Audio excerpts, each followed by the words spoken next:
ಸಂಕ್ರಾಂತಿ ಹಬ್ಬಕ್ಕೆ ದಿನಗಣನೆ ಆರಂಭವಾಗಿದೆ. ಸಂಕ್ರಾಂತಿ ಹಬ್ಬ ಅಂದ ಕೂಡಲೇ ನೆನಪಾಗುವಂಥದ್ದು ಗವಿಗಂಗಾಧರೇಶ್ವರ ದೇವರ ಮೇಲೆ ಬೀಳುವಂತಹ ಸೂರ್ಯರಶ್ಮಿ. ಈ ಬಾರಿ ಎಷ್ಟೊತ್ತಿಗೆ ಸೂರ್ಯರಶ್ಮಿ ಸ್ಪರ್ಶವಾಗುತ್ತೆ, ಇದರ ಬಗ್ಗೆ ಮಾಹಿತಿಯನ್ನು ಕೊಡೋದಕ್ಕೆ ನಮ್ಮ ಜೊತೆ ದೇವಸ್ಥಾನದ ಪ್ರಧಾನ ಅರ್ಚಕರಾದಂತಹ ಸೋಮಸುಂದರ ದೀಕ್ಷಿತ್ ಅವರಿದ್ದಾರೆ. ಮಾತಾಡ್ಸ್ಕೊಂಡು ಹೋಗೋಣ.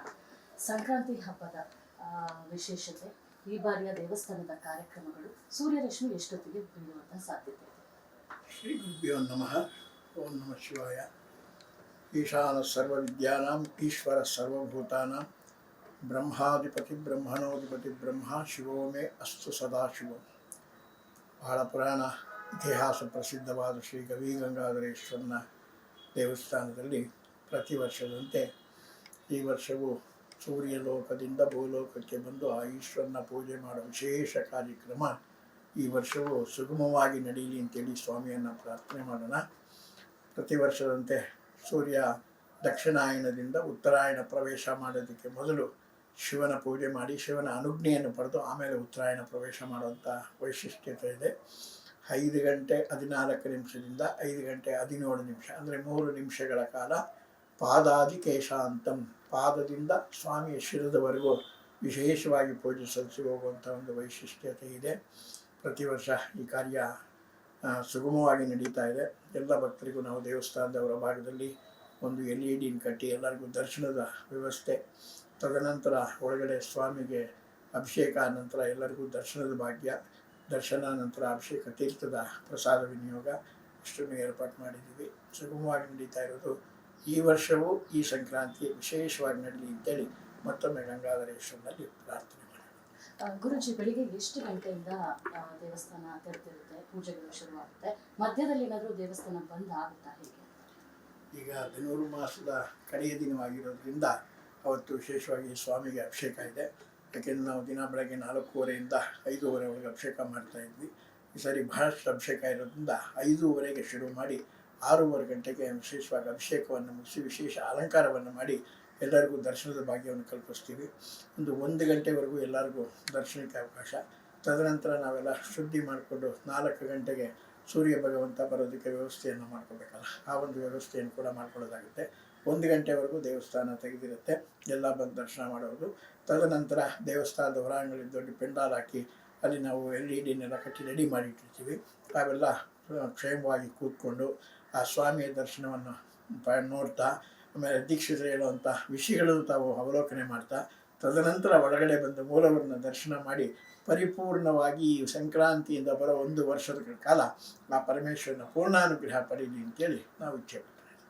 ಪ್ರತಿ ವರ್ಷ 3 ನಿಮಿಷ ಸ್ಪರ್ಶವಾಗುವಂಥದ್ದು, ಅದಕ್ಕಿಂತ ಹೆಚ್ಚಾಗ್ತದೆ, ಕಮ್ಮಿ ಆದರೆ ಏನಾದರೂ ಅಶುಭ ಅಂತ ತಿಳಿಯಲಾಗುತ್ತಾ? ಹೇಗೆ? ಈಗೊಂದು 3 ವರ್ಷದ ಹಿಂದೆ ಬರೀ 34 ಸೆಕೆಂಡೇ ಈಶ್ವರನ ಮೇಲಿತ್ತು. ಆ ವರ್ಷದ ರೀತಿಯಾಗಿ ತೊಂದರೆಗಳಾಗತ್ತೆ ಅಂತ ಹೇಳಿದಾಗ ನಮ್ಮಲ್ಲಿ ಒಂದು ಕೆಟ್ಟ ಕಾಯಿಲೆ ಒಂದು ಬಂದು ಭಾಳಷ್ಟು ಜನ ಕಾಲವಾದರು. ಅದನ್ನು ಅವತ್ತೇ ಆ ವಿಷಯನ ಹೇಳಿದ್ದೆ. ಇಂಥ ಒಂದು ಕೆಟ್ಟ ಕಾಯಿಲೆ ಒಂದು ಹಬ್ಬತ್ತೆ. ಈ ಕರೋನಾ ಅನ್ನೋ ಕಾಯಿಲೆಯಿಂದ ಬಹಳಷ್ಟು ಜನಗಳು ಅಸುನೀಗ್ತಾರೆ ಅಂತ ಕೂಡ ಹೇಳಿದ್ದೆ.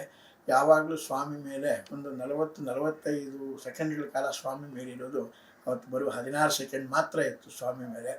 ಅದಾದಮೇಲೆ ಬೇಗ ಸೂರ್ಯ ಹೊರಟೋದ. ಏನು ಸೂರ್ಯನ ಕೋಪವೋ ಇಲ್ಲ ಈಶ್ವರನ ತಾಪವೋ ಎರಡೂ ಗೊತ್ತಾಗಲಿಲ್ಲ. ಅದರ ವಿಷಯವಾಗಿ ಏನೋ ಒಂದು ಅನಾಹುತ ಕಾದಿದೆ ಅಂತ ನಾನು ತಿಳಿಸಿದ್ದೆ. ಅದೇ ರೀತಿಯಾಗಿ ಕರೋನಾ ಇದು ಬಂದರಿಂದ ಭಾಳಷ್ಟು ಜನ ತೊಂದರೆ ಅನುಭವಿಸಿದ್ರು. ಅದ ನಂತರ ಸ್ವಾಮಿ ಒಂದು 20, 30, 40, 50 ಸೆಕೆಂಡು ಸ್ವಾಮಿ ಮೇಲಿರ್ತಾರೆ, ಲಿಂಗದ ಮೇಲಿರುತ್ತೆ. ಆದರೆ ಪಾದದಿಂದ ಮೇಲೆ ಹೋಗ್ಬೇಕಾದ್ರೆ ನಮಗೆ 1-1.5 ನಿಮಿಷಗಳ ಕಾಲ ಆಗುತ್ತೆ. ಅದಾದಮೇಲೆ ಲಿಂಗ ಪೂಜೆ ಮಾಡುವಾಗ ತುಂಬ ಹೊತ್ತು ಸೂರ್ಯ ಇರ್ತಾನೆ. ಈ ವರ್ಷವೂ ಅದೇ ರೀತಿಯಾಗಿರಲಿ. ಯಾಕೆಂದರೆ ಈ ನಮ್ಮ ಸಂಕ್ರಾಂತಿ ಈ ಕೊಯ್ಲಿನಲ್ಲಿ ಭಾಳಷ್ಟು ರೈತರಿಗೆ ಒಳ್ಳೆಯದಾಗಿದೆ, ಮಳೆ ಬೆಳೆ ಚೆನ್ನಾಗಾಗಿದೆ. ಅದೇ ರೀತಿ ಮುಂದಿನ ವರ್ಷದವರೆಗೂ ಅನುಕೂಲ ಸಿಗಲಿ ಅಂತೇಳಿ ಸ್ವಾಮಿ ಪ್ರಾರ್ಥನೆ ಮಾಡೋಣ. ಸೂರ್ಯನ ಪೂಜೆ ವಿಶೇಷವಾಗಿ ಮಾಡಿ ಇಡೀ ಜಗತ್ತಿಗೆ ಒಳ್ಳೇದು ಮಾಡಲಿ ಅಂತೇಳಿ ಅವನ್ನ ಮತ್ತೊಮ್ಮೆ ಪ್ರಾರ್ಥನೆ ಮಾಡಿ. ಇಷ್ಟು ಸೋಮಸುಂದರ ದೀಕ್ಷಿತ್ ಅವರ ಮಾತು. ಅಂದರೆ ಅವತ್ತು 5:30ಗೆ ಪೂಜೆ ಕಾರ್ಯಕ್ರಮಗಳು ಶುರುವಾದರೆ ಮಧ್ಯದಲ್ಲಿ ಒಂದು ಬ್ರೇಕ್ ನಂತರ ಮತ್ತೆ ಸಂಜೆ 5 ಗಂಟೆ ನಂತರ ಸೂರ್ಯರಶ್ಮಿ ಚಮತ್ಕಾರದ ಕ್ಷಣಗಳು ಆರಂಭವಾಗುತ್ತೆ ಅನ್ನೋ ಒಂದು ವಿಚಾರವನ್ನು ಹಂಚಿಕೊಂಡಿದ್ದಾರೆ. ಕ್ಯಾಮ್ರಾ ಪರ್ಸನ್ ಲಕ್ಷ್ಮೀಪುತ್ರ ಜೊತೆ ದೀಪ್ತಿ ತೋರ್ಪಾಡಿ, ರಿಪಬ್ಲಿಕ್ ಕನ್ನಡ, ಬೆಂಗಳೂರು. ಸಂಕ್ರಾಂತಿ ಹಬ್ಬಕ್ಕೆ ದಿನಗಣನೆ ಆರಂಭವಾಗಿದೆ. ಸಂಕ್ರಾಂತಿ ಹಬ್ಬ ಅಂದ ಕೂಡಲೇ ನೆನಪಾಗುವಂಥದ್ದು ಗವಿಗಂಗಾಧರೇಶ್ವರ ದೇವರ ಮೇಲೆ ಬೀಳುವಂತಹ ಸೂರ್ಯರಶ್ಮಿ. ಈ ಬಾರಿ ಎಷ್ಟೊತ್ತಿಗೆ ಸೂರ್ಯರಶ್ಮಿ ಸ್ಪರ್ಶವಾಗುತ್ತೆ, ಇದರ ಬಗ್ಗೆ ಮಾಹಿತಿಯನ್ನು ಕೊಡೋದಕ್ಕೆ ನಮ್ಮ ಜೊತೆ ದೇವಸ್ಥಾನದ ಪ್ರಧಾನ ಅರ್ಚಕರಾದಂತಹ ಸೋಮಸುಂದರ ದೀಕ್ಷಿತ್ ಅವರಿದ್ದಾರೆ. ಮಾತಾಡ್ಸ್ಕೊಂಡು ಹೋಗೋಣ. ಸಂಕ್ರಾಂತಿ ಹಬ್ಬದ ವಿಶೇಷತೆ, ಈ ಬಾರಿಯ ದೇವಸ್ಥಾನದ ಕಾರ್ಯಕ್ರಮಗಳು, ಸೂರ್ಯರಶ್ಮಿ ಎಷ್ಟೊತ್ತಿಗೆ ಬೀಳುವಂಥ ಸಾಧ್ಯತೆ ಇದೆ? ಶ್ರೀ ಗುರುಭ್ಯೋ ನಮಃ. ಓಂ ನಮಃ ಶಿವಾಯ. ಈಶಾನ ಸರ್ವವಿದ್ಯಾನಾಂ ಈಶ್ವರ ಸರ್ವಭೂತಾನಾಂ ಬ್ರಹ್ಮಾಧಿಪತಿ ಬ್ರಹ್ಮಣೋಧಿಪತಿ ಬ್ರಹ್ಮ ಶಿವೋ ಮೇ ಅಸ್ತು ಸದಾಶಿವಂ. ಬಹಳ ಪುರಾಣ ಇತಿಹಾಸ ಪ್ರಸಿದ್ಧವಾದ ಶ್ರೀ ಗವಿಗಂಗಾಧರೇಶ್ವರನ ದೇವಸ್ಥಾನದಲ್ಲಿ ಪ್ರತಿ ವರ್ಷದಂತೆ ಈ ವರ್ಷವೂ ಸೂರ್ಯಲೋಕದಿಂದ ಭೂಲೋಕಕ್ಕೆ ಬಂದು ಆ ಈಶ್ವರನ ಪೂಜೆ ಮಾಡೋ ವಿಶೇಷ ಕಾರ್ಯಕ್ರಮ ಈ ವರ್ಷವೂ ಸುಗಮವಾಗಿ ನಡೆಯಲಿ ಅಂತೇಳಿ ಸ್ವಾಮಿಯನ್ನು ಪ್ರಾರ್ಥನೆ ಮಾಡೋಣ. ಪ್ರತಿ ವರ್ಷದಂತೆ ಸೂರ್ಯ ದಕ್ಷಿಣಾಯನದಿಂದ ಉತ್ತರಾಯಣ ಪ್ರವೇಶ ಮಾಡೋದಕ್ಕೆ ಮೊದಲು ಶಿವನ ಪೂಜೆ ಮಾಡಿ ಶಿವನ ಅನುಜ್ಞೆಯನ್ನು ಪಡೆದು ಆಮೇಲೆ ಉತ್ತರಾಯಣ ಪ್ರವೇಶ ಮಾಡುವಂಥ ವೈಶಿಷ್ಟ್ಯತೆ ಇದೆ. 5 ಗಂಟೆ 14 ನಿಮಿಷದಿಂದ 5 ಗಂಟೆ 17 ನಿಮಿಷ ಅಂದರೆ 3 ನಿಮಿಷಗಳ ಕಾಲ ಪಾದಾದಿ ಕೇಶಾಂತಂ, ಪಾದದಿಂದ ಸ್ವಾಮಿಯ ಶಿರದವರೆಗೂ ವಿಶೇಷವಾಗಿ ಪೂಜೆ ಸಲ್ಲಿಸಿ ಹೋಗುವಂಥ ಒಂದು ವೈಶಿಷ್ಟ್ಯತೆ ಇದೆ. ಪ್ರತಿ ವರ್ಷ ಈ ಕಾರ್ಯ ಸುಗಮವಾಗಿ ನಡೀತಾ ಇದೆ.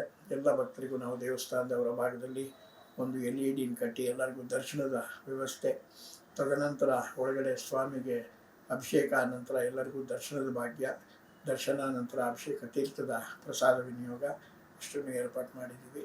ಸುಗಮವಾಗಿ ನಡೀತಾ ಇರೋದು. ಈ ವರ್ಷವೂ ಈ ಸಂಕ್ರಾಂತಿ ವಿಶೇಷವಾಗಿ ನಡೆಯಲಿ ಅಂತೇಳಿ ಮತ್ತೊಮ್ಮೆ ಗಂಗಾಧರೇಶ್ವರನಲ್ಲಿ ಪ್ರಾರ್ಥನೆ ಮಾಡೋಣ. ಗುರುಜಿ, ಬೆಳಿಗ್ಗೆ ಎಷ್ಟು ಗಂಟೆಯಿಂದ ದೇವಸ್ಥಾನ ತೆರೆದಿರುತ್ತೆ, ಪೂಜೆಗಳು ಶುರುವಾಗುತ್ತೆ? ಮಧ್ಯದಲ್ಲಿ ಏನಾದರೂ ದೇವಸ್ಥಾನ ಬಂದ್ ಆಗುತ್ತಾ ಹೇಗೆ? ಈಗ ಧನುರ್ಮಾಸದ ಕಡೆಯ ದಿನವಾಗಿರೋದ್ರಿಂದ ಅವತ್ತು ವಿಶೇಷವಾಗಿ ಸ್ವಾಮಿಗೆ ಅಭಿಷೇಕ ಇದೆ. ಯಾಕೆಂದರೆ ನಾವು ದಿನ ಬೆಳಗ್ಗೆ 4:15 5:30 ಅಭಿಷೇಕ ಮಾಡ್ತಾ ಇದ್ವಿ. ಈ ಸಾರಿ ಬಹಳಷ್ಟು ಅಭಿಷೇಕ ಇರೋದ್ರಿಂದ 5:30ಗೆ ಶುರು ಮಾಡಿ 6:30 ಗಂಟೆಗೆ ವಿಶೇಷವಾಗಿ ಅಭಿಷೇಕವನ್ನು ಮುಗಿಸಿ ವಿಶೇಷ ಅಲಂಕಾರವನ್ನು ಮಾಡಿ ಎಲ್ಲರಿಗೂ ದರ್ಶನದ ಭಾಗ್ಯವನ್ನು ಕಲ್ಪಿಸ್ತೀವಿ. ಒಂದು 1 ಗಂಟೆವರೆಗೂ ಎಲ್ಲರಿಗೂ ದರ್ಶನಕ್ಕೆ ಅವಕಾಶ. ತದನಂತರ ನಾವೆಲ್ಲ ಶುದ್ಧಿ ಮಾಡಿಕೊಂಡು 4 ಗಂಟೆಗೆ ಸೂರ್ಯ ಭಗವಂತ ಬರೋದಕ್ಕೆ ವ್ಯವಸ್ಥೆಯನ್ನು ಮಾಡ್ಕೋಬೇಕಲ್ಲ, ಆ ಒಂದು ವ್ಯವಸ್ಥೆಯನ್ನು ಕೂಡ ಮಾಡ್ಕೊಳ್ಳೋದಾಗುತ್ತೆ. 1 ಗಂಟೆವರೆಗೂ ದೇವಸ್ಥಾನ ತೆಗೆದಿರುತ್ತೆ, ಎಲ್ಲ ಬಂದು ದರ್ಶನ ಮಾಡೋದು.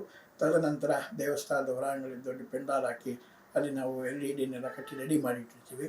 ನಾವೆಲ್ಲ ಕ್ಷೇಮವಾಗಿ ಕೂತ್ಕೊಂಡು ಆ ಸ್ವಾಮಿಯ ದರ್ಶನವನ್ನು ನೋಡ್ತಾ, ಆಮೇಲೆ ದೀಕ್ಷಿತರು ಹೇಳುವಂಥ ವಿಷಯಗಳನ್ನು ತಾವು ಅವಲೋಕನೆ ಮಾಡ್ತಾ, ತದನಂತರ ಒಳಗಡೆ ಬಂದು ಮೂಲವರನ್ನ ದರ್ಶನ ಮಾಡಿ ಪರಿಪೂರ್ಣವಾಗಿ ಈ ಸಂಕ್ರಾಂತಿಯಿಂದ ಬರೋ 1 ವರ್ಷದ ಕಾಲ ಆ ಪರಮೇಶ್ವರನ ಪೂರ್ಣಾನುಗ್ರಹ ಪಡೀಲಿ ಅಂತೇಳಿ ನಾವು ಇಚ್ಛೆ ಪಡ್ತೀವಿ. ಪ್ರತಿ ವರ್ಷ 3 ನಿಮಿಷ ಸ್ಪರ್ಶವಾಗುವಂಥದ್ದು, ಅದಕ್ಕಿಂತ ಹೆಚ್ಚಾಗ್ತದೆ, ಕಮ್ಮಿ ಆದರೆ ಏನಾದರೂ ಅಶುಭ ಅಂತ ತಿಳಿಯಲಾಗುತ್ತಾ ಹೇಗೆ? ಈಗೊಂದು 3 ವರ್ಷದ ಹಿಂದೆ ಬರೀ 34 ಸೆಕೆಂಡೇ ಈಶ್ವರನ ಮೇಲಿತ್ತು.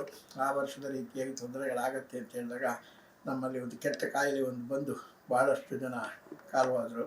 ಅದನ್ನು ಅವತ್ತೇ ಆ ವಿಷಯನ ಹೇಳಿದ್ದೆ. ಇಂಥ ಒಂದು ಕೆಟ್ಟ ಕಾಯಿಲೆ ಒಂದು ಹಬ್ಬತ್ತೆ. ಈ ಕರೋನಾ ಅನ್ನೋ ಕಾಯಿಲೆಯಿಂದ ಬಹಳಷ್ಟು ಜನಗಳು ಅಸುನೀಗ್ತಾರೆ ಅಂತ ಕೂಡ ಹೇಳಿದ್ದೆ. ಯಾವಾಗಲೂ ಸ್ವಾಮಿ ಮೇಲೆ ಒಂದು 40-45 ಸೆಕೆಂಡ್ಗಳ ಕಾಲ ಸ್ವಾಮಿ ಮೇಲೆ ಇರೋದು. ಅವತ್ತು ಬರುವ 16 ಸೆಕೆಂಡ್ ಮಾತ್ರ ಇತ್ತು ಸ್ವಾಮಿ ಮೇಲೆ. ಅದಾದಮೇಲೆ ಬೇಗ ಸೂರ್ಯ ಹೊರಟೋದ. ಏನು ಸೂರ್ಯನ ಕೋಪವೋ ಇಲ್ಲ ಈಶ್ವರನ ತಾಪವೋ ಎರಡೂ ಗೊತ್ತಾಗಲಿಲ್ಲ. ಅದರ ವಿಷಯವಾಗಿ ಏನೋ ಒಂದು ಅನಾಹುತ ಕಾದಿದೆ ಅಂತ ನಾನು ತಿಳಿಸಿದ್ದೆ. ಅದೇ ರೀತಿಯಾಗಿ ಕರೋನಾ ಇದು ಬಂದರಿಂದ ಭಾಳಷ್ಟು ಜನ ತೊಂದರೆ ಅನುಭವಿಸಿದ್ರು. ಅದ ನಂತರ ಸ್ವಾಮಿ ಒಂದು 20, 30, 40, 50 ಸೆಕೆಂಡು ಸ್ವಾಮಿ ಮೇಲೆ ಇರ್ತಾರೆ, ಲಿಂಗದ ಮೇಲೆ ಇರುತ್ತೆ.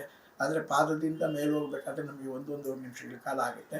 ಅದಾದಮೇಲೆ ಲಿಂಗ ಪೂಜೆ ಮಾಡುವಾಗ ತುಂಬ ಹೊತ್ತು ಸೂರ್ಯ ಇರ್ತಾನೆ.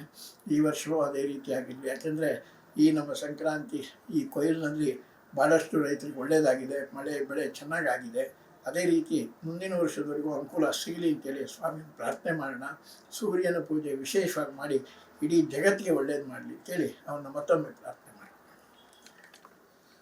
ಇಷ್ಟು ಸೋಮಸುಂದರ ದೀಕ್ಷಿತರ ಮಾತು. ಅಂದರೆ ಅವತ್ತು 5:30ಗೆ ಪೂಜೆ ಕಾರ್ಯಕ್ರಮಗಳು ಶುರುವಾದರೆ ಮಧ್ಯದಲ್ಲಿ ಒಂದು ಬ್ರೇಕ್ ನಂತರ ಮತ್ತೆ ಸಂಜೆ 5 ಗಂಟೆ ನಂತರ ಸೂರ್ಯರಶ್ಮಿ ಚಮತ್ಕಾರದ ಕ್ಷಣಗಳು ಆರಂಭವಾಗುತ್ತೆ ಅನ್ನೋ ಒಂದು ವಿಚಾರವನ್ನು ಹಂಚಿಕೊಂಡಿದ್ದಾರೆ. ಕ್ಯಾಮ್ರಾ ಪರ್ಸನ್ ಲಕ್ಷ್ಮೀಪುತ್ರ ಜೊತೆ ದೀಪ್ತಿ ತೋಳ್ಪಾಡಿ, ರಿಪಬ್ಲಿಕ್ ಕನ್ನಡ, ಬೆಂಗಳೂರು.